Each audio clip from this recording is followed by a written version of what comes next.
저는 딸이 지금 판교에 직장이 있어서. 네. 판교에서 이제 근무하시는 따님이 2년 네. 전세 만기가 돼서 이제 이걸 전세를 연장하느냐 아니면 그 주변에 있는 오피스텔 하나를 매수해서 거주를 하느냐 이 고민이신 거예요. 네네. 네, 그럼 혹시 매수를 고민하시는 오피스텔이 어떤 건지 알 수 있을까요? 보신 맞습니다. 오피스텔이 판교의 KCC 웰츠타워 제가 들은 게 맞죠? 네, 맞습니다. 네, 그걸 매수해도 괜찮을지 한번 팀장님과 계획 세워볼게요. 인사 나눠보세요. 네. 안녕하세요, 시청자님. 안녕하세요. 네, 반갑습니다. 네. 따님께서는 지금 그러면 오피스텔에 전세 거주하고 계신 건가요? 네, 8평짜리 오피스텔에 있거든요. 전용 8평? 네. 그러면 방 하나짜리 스튜디오형인가요? 아니면 따로따로 분리가 되어 있는 형태인가요? 분리가 안 돼 있고 하나로 되어 있는 거라서요. 원룸형으로? 네, 원룸형요. 거기도 그러면 오피스텔이 판교에 있는 건가요? 네, 여기 바로 KCC 옆에 있는 또 오피스텔이거든요. 그렇구나. 제가 한번 설명을 드려볼게요. 네. 이제 오피스텔이라고 하는 상품에 대해서 시청자분들께서도 오해하시는 분들이 굉장히 많은데 이런 거예요. 네. 오피스텔이라고 하는 상품은 주택일까요? 주택이 아닐까요? 그냥 주거할 수 네. 있는 주택은 아니지만 또 네. 소유를 하게 되면 1가구 1주택으로 또 해당이 된다 하니까요. 네. 시청자님 말씀하신 게 얼추 다 맞아요. 오피스텔이라고 하는 상품은 태초에 태어났을 때는 주택이 아니었어요. 네. 그래서 얘를 업무시설로 이제 흔히들 얘기하는 지금으로 따지면 지식산업센터 같은 그런 개념으로 탄생을 했었는데 이게 도심 내부에서 업무 공간으로 지어지다 보니까 입지가 너무 좋잖아요. 네. 직장인들 작은 공간에서 출퇴근하면서 거기 살면 얼마나 편하겠어요. 그러니까 네, 불법으로 거주를 하기 시작을 한 거예요. 아주 오래전에. 네. 그래서 이거에 대해서 어떤 때는 규제를 합니다. 예를 들어서 바닥 난방 허용 안 돼. 욕실 설치 안 돼. 발코니 불가능해. 이런 막 규제를 하다가 어느 순간이 되면 또 이걸 다 풀어줘요. 거주할 수 있게끔. 그 역사가 여태까지 반복이 되어 오다가 2000년대 한 중반 넘어서면서부터는 이 오피스텔에 대해서도 전세자금 대출이 허용이 되고요. 거주하는 네. 사람들이 편하게 전입신고를 할 수가 있게 되고요. 그러다 보니까 네. 그 이후에 짓는 상품들은 오피스텔을 전부 다 주택 형태 건축 설계를 해서 짓기 시작을 해요. 그랬더니 이 오피스텔이라고 하는 상품이 법적으로는 주택이 아니에요. 다만 준주택으로서의 지위를 받아서 업무시설로 사용을 하면 얘는 업무 용도예요.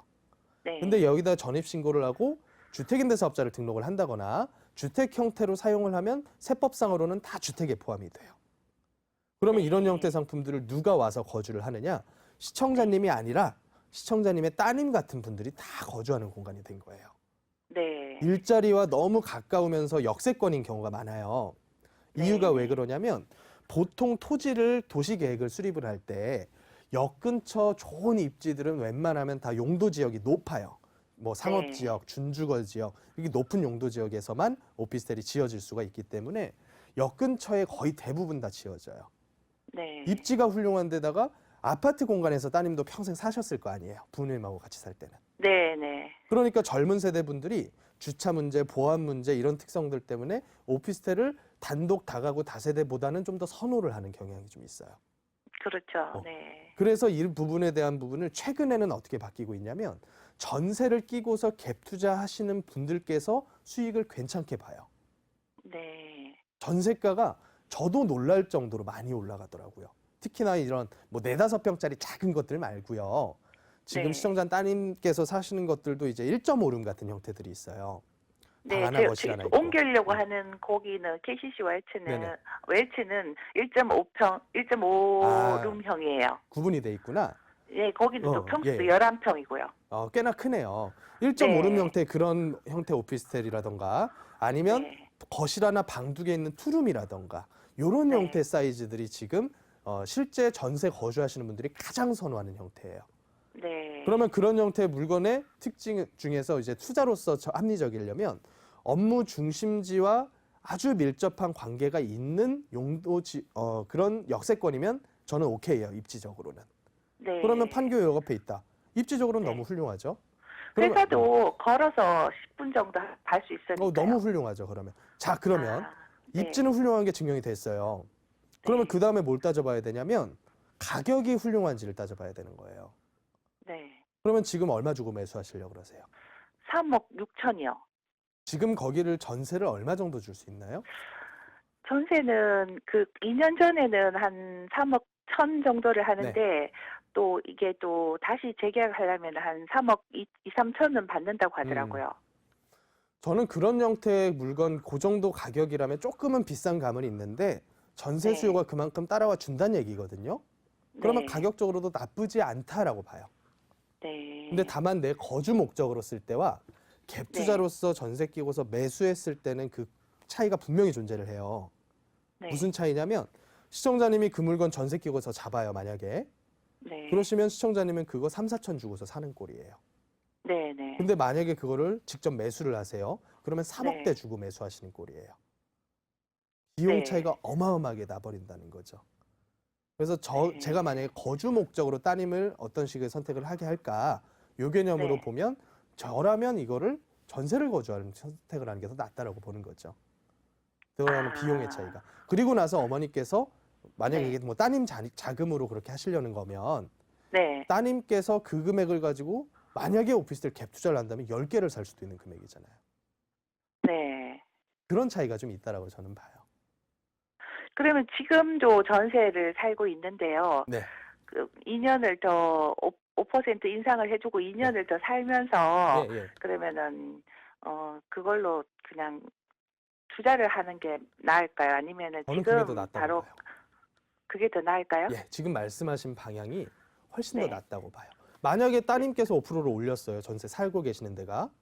그럼 네, 따님이 여기는 투자한 2억, 데라고 안 2억 4천에 있거든요. 그래서 네. 1,200만 원을 더 올려주고 2년을 더 거주할 수 있거든요. 저는 그거 나쁘지 않다고 봐요. 그리고 나서 따님께서 만약에 투자를 했어요. 그럼 따님이 투자한 물건의 전세가는 5%가 안 오를까요? 걔도 오르겠죠, 네. 당연히. 저는 그렇게 봅니다. 아, 근데 이제 본인이 여기가 조금 원룸 형태로 되어 있고, 네. 그래서 이제 1.5룸 형태 조금 네. 큰 데로 가서 예. 그냥 안정적으로 회사를 좀 다니고 싶고, 뭐 네네. 걸어서도 다니고 또 하니까 그냥 좀 아파트 청약도 해봤지만 네. 너무 점수가 안 되니까 거의 뭐 미혼이시죠? 포기를 하고 네네. 그냥 이거를 집 장만을 해서 네. 살까라고 이제 생각을 하니까요. 그런 분들 제 주변에도 굉장히 많아요. 네. 이게 지금 사회 현상이에요. 결혼 안 해요. 그냥 혼자 직장 근처에서 조금 넉넉한 집 하나 사가지고 그냥 거주하시면서 혼자 살겠다라고 하시는 분이 되게 많긴 하거든요. 네. 근데 그분은 그만큼 뭐 예를 들어 그 집을 만약에 3억 이상 들여서 3억 5천 주고 샀어요. 그러면 그 물건이 아파트처럼 가격이 급격하게 오르는 상품이냐? 절대 안 그래요. 네. 그러니까 들인 자본 비용 대비해서는 수익이 굉장히 작다라는 거죠. 매수해서 들어가 살게 되면. 네. 그러니까 제가 차라리 그걸 가지고 전세 낀 갭 투자를 하셔라. 예를 들어 3억짜리 사서 3천 오르면 10% 오른 거예요. 근데 네. 3천 투자해서 3천 오르면 100% 오른 거예요. 그런 차이가 있다라는 거죠. 그럼 갭 투자를 어느 쪽으로 해야 되나요? 여기는 그거는 전세를 제가 살면. 어느 지역에 뭘 사라 그래도 시청자님 못 사요. 네. 장단컨대 못 사요. 왜냐면 그럼 본인 혼자 오피스텔 쪽으로 갭 투자하는 거는 네. 바람직하지 않은 건가요? 아니 나쁘지 않다고 제가 말씀드렸잖아요. 괜찮다고요. 대신 이제 임대사업자 활용을 잘 하시게 되면 나중에 이제 청약이라고 네. 하는 것도 오피스텔은 제가 기억하기로는 청약법상으로는 주택수에 포함이 안 돼요. 세법상으로는 네. 주택으로 쓰면 다 주택에 포함이 되는데. 네. 네. 그러니까 이런 형태의 상품들은 내가 어딜 가가지고 뭘 산다라 그래서 결정이 끝나는 게 아니라 본인이 네. 물건 볼 수 있는 능력이 있어야 돼요. 네. 적당한 가격인지 뭐 선호도라든가 공실률, 월세, 전세 이런 것들을 다 파악해서 골라야 되는데 개인들은 이걸 하기 상당히 어렵기 때문에 제가 말씀드려봤자 소용없다라는 말씀을 드리는 거고 일단 방향만 들으세요. 방향만. 제가 만약에 시청자님이라면 네. 따님께서 그 물건에 가셔서 전세를 거주하시는 것도 나쁘지 않다고 봐요. 아, 옮기셔가지고. 네. 그러면서 나머지 자금 가지고는 투자 진행하시는 것도 괜찮다고 봅니다. 근데 전세하고 한 3천만 원 네. 정도, 3,4천만 원 정도밖에 안 되는데 이제 네. 매입을 하게 되면 세금하고 여러 가지 하니까 2천만 원 정도가 들더라고요. 그래서 네. 이거를 이제 투자를 하고 서 뭐 거주를 계속 할 생각을 하고 있는데 본인은 그러니까 그거는요 시청자님의 네. 선택이에요. 근데 저는 이제 보다 합리적인 방향을 설명을 드린 거니까 따님께서 네. 성향이 만약에 내가 여러 이것저것 투자하고 일 벌리기 싫어 그러시면 네. 매수해서 들어가야죠. 뭐 어떻게 하겠습니까? 네. 저는 이런 방법도 있다라고 제시를 해드리는 거예요. 아, 그렇습니까? 일단 오늘은 그러면 여기까지만 이게 정해 드릴게요. 아니요, 시청자님 네. 너무 길어지니까 아, 일단 네네네. 오늘은 여기까지만 좀 정리를 드리겠습니다. 네, 네, 고맙습니다. 고맙습니다.